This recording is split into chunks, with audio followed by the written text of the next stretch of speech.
Hello my dear friends, welcome to mathematics YouTube channel. मेरा नाम है उमिंदर सिंह और आज की वीडियो में हम करने जा रहे हैं फतेह मैराथन सीरीज में क्लास 10th के चैप्टर 4 की एक्सरसाइज नंबर 4.4।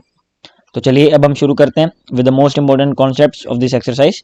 इस एक्सरसाइज में जो कॉन्सेप्ट यूज हुए हैं that is a quadratic question, कोई भी क्वाड्रेटिक क्वेश्चन जिसकी जनरल फॉर्म है a x square plus b x plus is equal to zero, where a is not equal to zero has two distinct and real rules. उसके distinct और real roots तभी आएंगे if b square minus four A c is greater than zero. Means की अगर आपके discriminant की value, discriminant is basically our b square minus four A c, अगर इसकी वैल्यू ग्रेटर देन जीरो है तो डिस्टिंक्ट एंड रियल रूट्स आएंगे।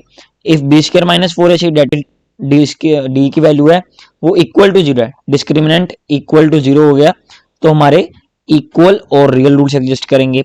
And if d is less than zero that is b square minus four A c is less than zero, तो उस case में आपके roots जो होंगे date are not real.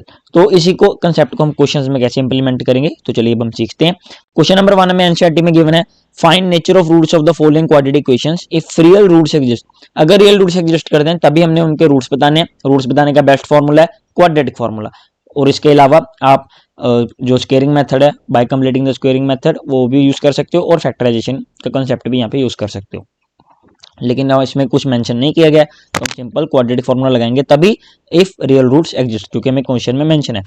First part देखिए, 2x square minus 3x plus 5 is equal to zero. General form of equation के साथ compare करेंगे a is equal to 2, b is equal to minus 3 and c is equal to 5। ठीक है जी, a means की x square का coefficient a होता है, x का कोफिशिएंट b होता है, विद साइन है माइनस 3 हो गया यहाँ पे, मींस की नेगेटिव साइन था, और c कांस्टेंट है उसको भी विद साइन रखना है।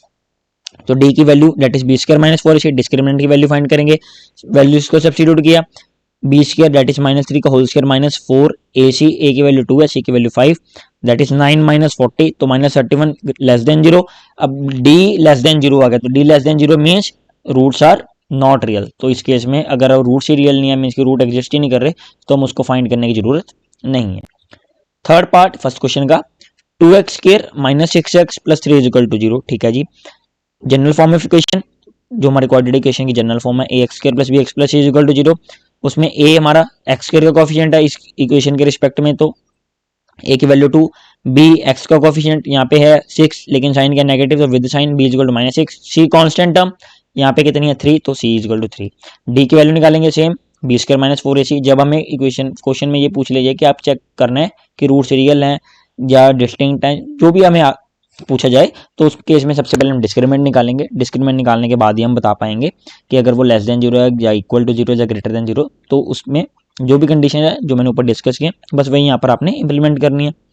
तो वैल्यूज को सब्स्टिट्यूट किया, बी स्क्वायर माइनस फोर ए सी में यहाँ पे b की वैल्यू माइनस सिक्स का होल स्क्वायर माइनस 4 इंटू ए की वैल्यू 2 है और c की वैल्यू 3 है, तो 36 minus 8 into 3 that is 24, 36 minus 24 is basically 12 and 12 you know that is greater than zero. अब 12 greater than zero that means we can say the equation is two distinct real roots. Real roots distinct कब आते हैं? when discriminant की value is greater than zero. अब हमें question में क्या एक चीज गिवन थी ऊपर, इफ रियल रूट्स एग्जिस्ट, यहाँ पे एग्जिस्ट कर रहे हैं तो हमें उसको फाइंड भी करना है। फाइंड करने का सबसे best one of the most important formula, ये आपने अभी तक की सभी एक्सरसाइज में 4.234 में सभी में देखा होगा कि क्वाड्रेटिक फॉर्मूला क्या होता है। तो क्वाड्रेटिक फॉर्मूला बेसिकली हम रूट्स फाइंड करने के लिए यूज करते हैं, one of the very very you can say important formula, जिसको यूज करके आप अपने क्वेश्चंस को सॉल्व करेंगे using quadratic formula that is x is equal to minus b plus minus under the root B square minus four A c divided by 2a। X की value यहाँ पे क्या आएगी माइनस ऑफ बी, बी की value ऊपर क्या थी हमारी क्वेश्चन में जो हमने ऊपर लिखी है ए बी सी, बस इसी को यहाँ पे क्या कर देना अब हमने सब्स्टिट्यूट करेंगे। तो minus 6 plus minus under the root B square minus six square minus 4 A की वैल्यू 2 सी की वैल्यू 3, तो 6 plus minus under the root 36 minus 24 divided by 2a means की 2 इंटू 2 4, तो 6 plus minus under the root divided by 4। Under root 12 को आप क्या लिख सकते हैं basically, under root 12 is equal to 2 root 3, क्योंकि जब से आप 2 रूट 3 का स्क्वायर करोगे तो वो किसके इक्वल होता है 4 इंटू 3, तो that is 12 only. So that's why root 12 को हमने लिखा 2 रूट 3 डिवाइडेड बाय 4। तो एक इसके क्वाड्रेटिक इक्वेशन है तो दो रूट्स होंगे, एक बार प्लस में आएगा 6 plus 2 root 3 divided by 4 and एक बार माइनस में 6 माइनस 2 रूट 3 डिवाइडेड बाय 4। तो 2 कॉमन निकाले सारी इक्वेशन में से, तो क्या बचा 3 plus root 3 divided by 2 and 3 minus root 3 divided by 2। तो ये हमारे 2 के आगे रूट्स आगे जो ऊपर हमें इक्वेशन गिवन थी। सेकंड क्वेश्चन देखिए, ये बहुत इंपॉर्टेंट क्वेश्चन है, बोर्ड पॉइंट ऑफ व्यू से भी कई बार ये पूछा जा चुका है एग्जामिनेशन में। सेकंड क्वेश्चन, और मैं आपको रिक्वेस्ट करूंगा कि इसके दोनों पार्ट्स हैं, मैंने यहाँ पे सिर्फ एक ही लिया, आप दोनों पार्ट्स इसके करके जाएं ताकि आपको अच्छी तरह से कंसेप्ट की क्लैरिटी हो सके। Find values of k for each of the following quadratic equation, k की वैल्यू हमने फाइंड करनी है so that they have two equal roots. यहाँ पे क्या हमें बात लिखी गई है, टू इक्वल रूट्स। अब क्वेश्चन क्या है, 2x² plus k x plus 3 equal to जी हमारा क्वेश्चन है। गिवन क्या है, quadratic equation of two equal roots, ठीक है, जो क्वेश्चन में पता है। फाइंड क्या करना है, के की वैल्यू फाइंड करनी है। गिवन टू फाइंड आप हर एक क्वेश्चन में लिखेंगे, इसके भी CBSE step by step marking देती है, इसके भी नंबर होते हैं, ठीक है। तो जनरल फॉर्म के साथ कंपेयर करने के बाद ए हमारा x² का कोफिशिएंट दैट इज 2, बी हमारा x का कोफिशिएंट दैट इज k है, C constant term that is 3, a equal to b equal to k and c equal to 3। अब हमें क्या गिवन है ऊपर सिचुएशन, तो हमें डिस्क्रिमिनेंट इस केस में क्या रखना है, बेसिकली डिस्क्रिमिनेंट की वैल्यू क्या आएगी, इज इक्वल टू 0। क्यों, क्योंकि हमें ऊपर गिवन है कि they have two equal roots. Equal roots तभी आते हैं अगर डिस्क्रिमिनेंट की वैल्यू 0 के इक्वल हो, that is b² minus 4ac is equal to 0। तो उसी को ही हमने यहाँ पे लिखा है b² minus 4 is equal to 0। b की वैल्यू क्या है, सब्स्टिट्यूट करो, k² माइनस 4, a की वैल्यू कितनी है 2 आ गया यहाँ पे, c की वैल्यू 3 है 3 आ गया, is equal to 0। k² is equal to 24, जैसे राइट हैंड साइड में आएगी ये वाली टर्म कॉन्स्टेंट वाली, तो 24 आ जाएगा कॉन्स्टेंट नंबर वाली टर्म, 4 इंटू 2 8 3 24। के की वैल्यू कितनी आएगी यहाँ से, √24 आएगी, प्लस माइनस √24 आएगी बेसिकली। तो आप इसको क्या लिख सकते हैं, क्योंकि अगर आप प्लस √24 का होल स्क्वायर करोगे तो वो भी क्या आएगा 24, और जैसे आप माइनस √24 का होल स्क्वायर करोगे that is also equal to 24, and minus √24 into minus √24 basically यहाँ पे प्लस बन जाता है, minus minus plus, so that's why answer will be 24 only. तो हमने यही बात यहाँ पे लिखी है, के की वैल्यू आ गई प्लस माइनस √24, और √24 को आप कैसे लिख सकते हो, 2√6 बेसिकली, 2√6 का जब आप होल स्क्वायर करोगे तो वो 24 के इक्वल ही आ जाएगा। Henceforth required values of k are, जिसको हमने अंडर रूट से बाहर निकालने के लिए उसको उस टर्म में लिखा, hence required values of k are either plus 2√6 और minus 2√6। At last but not the least, fifth question हमारी इसी एक्सरसाइज का, कि is it possible to design a rectangular park of perimeter 80 metre and area 400 metre square. हमें question में पूछ रहा है कि क्या रेक्टेंगुलर पार्क जिसका पेरीमीटर हमें 80 मीटर है और एरिया 400 मीटर स्क्वायर गिवन है, क्या हम ये पॉसिबल है कि हम उसको डिजाइन कर सकते हैं। अगर ऐसा होता है, if so find its length as well as breadth, हमें लेंथ और ब्रेथ फाइंड करनी है अगर वो पॉसिबल है रेक्टेंगुलर पार्क कि वो एग्जिस्ट करता है। सी गिवन क्या है, perimeter of rectangular park 80 metre, area of rectangular park 400 metre square, to find length and breadth if possible, ठीक है जी। ATQ अकॉर्डिंग टू क्वेश्चन चलेंगे हम। पेरीमीटर ऑफ रेक्टेंगल का फॉर्मूला होता है 2 times length plus breadth, means कि 2L plus 2B। तो अकॉर्डिंग टू क्वेश्चन यहाँ पे 2 times length plus breadth is equal to 80 metre question से जो हमें गिवन है। तो 2 times L plus b is equal to 80, L plus b की वैल्यू कितनी आएगी 40 आ जाती है, जिससे हम L की वैल्यू को निकाल लेंगे, that is L is equal to 40 minus b. क्यों किया अभी मैं आपको बताता हूँ। एरिया क्या होता है हमारा रेक्टेंगुलर का, area of rectangle means area of rectangular park here is length into breadth, and length into breadth की वैल्यू हमें क्वेश्चन में गिवन है 400। तो अब यहाँ पर हम क्या करेंगे, L की वैल्यू सब्स्टिट्यूट कर देंगे, यहाँ पे L की वैल्यू को हमने क्या कर दिया सब्स्टिट्यूट कर दिया है। क्यों कर दिया, क्योंकि हमें क्वाड्रेटिक इक्वेशन चाहिए, क्योंकि क्वाड्रेटिक इक्वेशन आ गई तभी हम बता पाएंगे कि अगर उसके रूट्स एग्जिस्ट करते हुए, अगर रूट्स जैसे ऊपर वाले केस में हमें क्वेश्चन में क्या था कि हमने वैल्यू ऑफ के फाइंड करनी है if they have two equal roots, means के अगर रूट्स डिस्टिंक्ट और इक्वल आते हैं, रियल डिस्टिंक्ट और रियल है, तभी हम कह पाएंगे कि वो हमारा जो है रेक्टेंगुलर पार्क है वो बनेगा, नहीं तो फिर कभी नहीं बनेगा, ठीक है जी।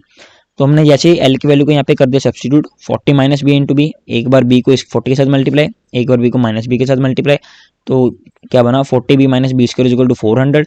इस सारी टर्म को लेफ्ट हैंड साइड को राइट हैंड साइड में लेंगे तो पॉजिटिव माइनस बी स्क्वायर बन जाएगा, 40b पॉजिटिव है तो उधर जाके नेगेटिव बन जाएगा, तो b square minus 40b plus 400 is equal to 0। अब ये क्वाड्रेटिक इक्वेशन है, लेकिन क्वाड्रेटिक इक्वेशन इन बी है, तो हमने यहाँ पे ऐसा पोस्ट कर लिया कि जो इसका हम जैसे हम जनरल फॉर्म इक्वेशन के साथ कंपेयर करते हैं ax² plus bx plus c, तो हमने यहाँ पे ax² plus by plus c z is equal to 0 उसके साथ कंपेयर कर लिया। यहाँ पे x मींस की b² का कोफिशिएंट है, y b का कोफिशिएंट है, अकॉर्डिंग ऊपर इक्वेशन को देखते हुए हम यहाँ पे लिख रहे हैं, तो उसका आंसर कितना है -40, x की वैल्यू 1 आ गई मींस की b² का कोफिशिएंट, उसी कांस्टेंट हम यहाँ पे हमारी z है इस केस में, तो हमने इसको z इज इक्वल टू 400 लिख लिया। अब d इज इक्वल टू हमारा होता है discriminant basically b² minus 4ac। तो इसको सपोज करते हुए एक्स वाई जेड की वैल्यू को हम यहाँ पे बी ए और सी की वैल्यू में सब्सटीट्यूट करेंगे तो क्या बनेगा वाई स्क्वायर माइनस 4 टाइम्स ए की वैल्यू एक्स है, ये मीन्स की इम्प्लाई कर रहा है ये ए है, इन शॉर्ट वाई बी है, in short and z c है। ठीक है जी, आपकी कन्वीनियंस के लिए मैंने ऊपर यहाँ पे लिख दिया। तो y square minus 4x z means कि आपको कंसेप्ट को समझना, वैल्यूज तो आप जो कुछ मर्जी मान सकते हैं। -40 का whole square that is y square, y की वैल्यू कितनी -40 that is b square means की अगर हम अज्यूम करके चल रहे हैं कि वाई को हमने बी अज्यूम किया हुआ है -4 एंड एक्स की वैल्यू यहाँ पे 1 है और जेड की वैल्यू कितनी है 400, तो 1600 minus 1600 that is equal to 0। Basically आप यहाँ पे कह सकते हैं डिस्क्रिमिनेंट की वैल्यू क्या आ गई 0 आ गई। तो हम जब रूट्स लिखेंगे equation has equal real roots, क्योंकि डिस्क्रिमिनेंट की वैल्यू कितनी आ गई 0 आ गई, हैंस इक्वेशन इज पॉसिबल। अगर डिस्क्रिमिनेंट की वैल्यू 0 के इक्वल ना आके लेस देन 0 होती तो उस केस में रूट्स हमारे एग्जिस्ट ना करते। So b is equal to -y plus minus under root y square minus 4x divided by 2x means की अगर क्वाड्रेटिक इक्वेशन x में होती और x के रूट्स फाइंड करने होते तो क्या होती हमारी जो क्वाड्रेटिक फॉर्मूला के according x is equal to -b plus minus under root b square minus 4ac divided by 2 है। यहाँ पे क्वेश्चन के रिस्पेक्ट में मैंने उसको ऊपर नीचे चेंज कर दिया, x को a मान लिया, y को b मान लिया, z को c मान लिया। तो b की वैल्यू कितनी आएगी, ये वाली सारी टर्म कितनी है इक्वल टू 0 है, ये वाली सारी टर्म तो इक्वल टू 0 है हमारी। तो b is equal to plus minus y means की वाई की वैल्यू -40 तो minus of -40 that is +40 divided by 2a means की a को हमने x माना हुआ है यहाँ पे ऊपर, तो x की वैल्यू कितनी है 1, तो ब्रेथ की वैल्यू कितनी आएगी that is b is equal to 20। From equation number 1 we can say, equation number 1 से हम ये कह सकते हैं अगर लेंथ की वैल्यू कितनी है 40 माइनस बी, जो हमने ऊपर इक्वेशन 1 ये हमारी L is equal to 40 minus b, तो जैसे हम b की वैल्यू कर देंगे यहाँ पे सब्सटीट्यूट तो हमारी लेंथ की वैल्यू भी निकल के आ जाएगी that is length is equal to 20 metre. So length of the park is 20 metre and breadth of the park is 20 metre. I hope आपको अच्छी तरह से क्लियर हुआ होगा कि आज की वीडियो में हमने कौन कौन से इंपॉर्टेंट कॉन्सेप्ट्स को डिस्कस किया। मेन एक ही कॉन्सेप्ट है जो हमारा है दैट इज क्वाड्रेटिक इक्वेशन है ax square plus bx plus c is equal to 0, उसके डिस्टिंक्ट एंड रियल रूट्स कब आएंगे जब डिस्क्रिमिनेंट की वैल्यू ग्रेटर देन 0 है, इक्वल एंड रियल रूट्स तब आएंगे जब डिस्क्रिमिनेंट की वैल्यू इक्वल टू 0 है, और roots are not real, roots real तब नहीं होंगे इफ डिस्क्रिमिनेंट की वैल्यू लेस देन 0 है। एक ये कॉन्सेप्ट है and one of the most important concept जो मैं आपकी पिछली वाली वीडियोस में भी डिस्कस करता और आपके साथ डेट इज क्वाड्रेटिक फॉर्मूला। अगर आपको ये दोनों कॉन्सेप्ट अच्छी तरह से क्लियर है तो आपकी ये एक्सरसाइज डन है। अगर आपको किसी भी क्वेश्चन में कोई भी डाउट है, कोई भी क्वेरी है तो आप उसको कमेंट सेक्शन में लिख के छोड़ सकते हैं, मैं जल्दी से जल्दी आपका डाउट सॉल्व करने में आपकी हेल्प करूंगा। May God bless you all and thank you very much. जितना हो सके चैनल को शेयर कीजिए और जितना हो सके चैनल को सब्सक्राइब करते जाइए, बिकॉज और अच्छा कंटेंट मैं आपके लिए आने वाले दिनों में लेकर आने वाला हूँ ताकि आपकी बोर्ड के लिए अच्छी एक वेल डन प्रिपरेशन हो सके। Thank you very much.